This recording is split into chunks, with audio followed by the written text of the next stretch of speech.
Dear friends, ഞാൻ മൂന്തപ്രസാദ്. എൻ്റെ jewellery sales training ചാനലിലേക്ക് ഏവർക്കും സ്വാഗതം. എൻ്റെ ചാനൽ സബ്സ്ക്രൈബ് ചെയ്യാത്തവർ ദയവായി സബ്സ്ക്രൈബ് ചെയ്യുക. ഞാൻ ഇന്ന് എക്സ്പ്ലെയിൻ ചെയ്യുന്നത് ഏറ്റവും കൂടുതൽ ഗോൾഡ് റിസർവ് ഉള്ള 3 രാജ്യത്തിനെ കുറിച്ചാണ്. ഇതിൽ ഏറ്റവും കൂടുതൽ ഗോൾഡ് റിസർവ് ഉള്ള ആദ്യത്തെ രാജ്യം യുണൈറ്റഡ് സ്റ്റേറ്റ്സ് ഓഫ് അമേരിക്കയാണ്.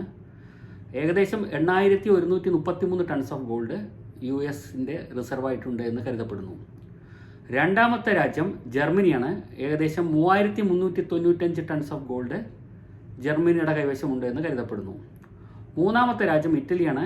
ഇറ്റലിയിൽ ഏകദേശം 2451 ടൺസ് ഓഫ് ഗോൾഡ് ഉണ്ട് എന്ന് കരുതപ്പെടുന്നു. എന്നാൽ ഇതിൽ ഇന്ത്യ എടുത്തുള്ള റിസർവ് 840 ടൺസ് ഓഫ് ഗോൾഡാണ് ഉള്ളത്. എന്നാൽ ഇന്ത്യൻ ജനതയുടെ അടുത്ത് എല്ലാവരുടെ അടുത്തും കൂടെ ഏകദേശം ഇന്ത്യൻ ജനതയുടെ കൈവശം ഏകദേശം 18,000 ടൺസ് ഗോൾഡ് ഉണ്ട് എന്ന് കരുതപ്പെടുന്നു. എന്നാൽ ഇതിലൊരു ഇതെന്ന് വെച്ചാൽ ഏറ്റവും കൂടുതൽ അമേരിക്കയുടെ അടുത്താണ് ഈ ഗോൾഡ് റിസർവ്. ഇത് വരാനുള്ള പ്രധാനപ്പെട്ട കാരണം എന്താണെന്ന് വെച്ചാൽ 1933 അമേരിക്കൻ പ്രസിഡൻ്റായിരുന്ന ഫ്രാങ്ക്ലിൻ റൂസ്വെൽറ്റ് ഒരു എക്സിക്യൂട്ടീവ് ഓർഡർ പ്രകാരം അമേരിക്കൻ ജനതയുടെ കൈവശമുള്ള ഗോൾഡ് കോയിനും ഗോൾഡ് ബിസ്ക്കറ്റും എല്ലാം ട്രാൻസാക്ഷൻ ചെയ്യുന്നതിന് തടഞ്ഞുകൊണ്ടൊരു ഉത്തരവ് ഇട്ടു.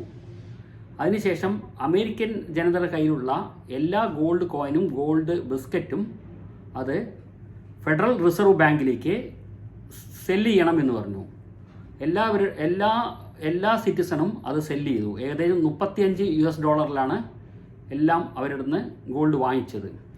അങ്ങനെയാണ് ഏറ്റവും കൂടുതൽ സ്വർണ്ണശേഖരമുള്ള രാജ്യമായിട്ട് അമേരിക്ക മാറാനുള്ള ഒരു പ്രധാനപ്പെട്ട കാരണം.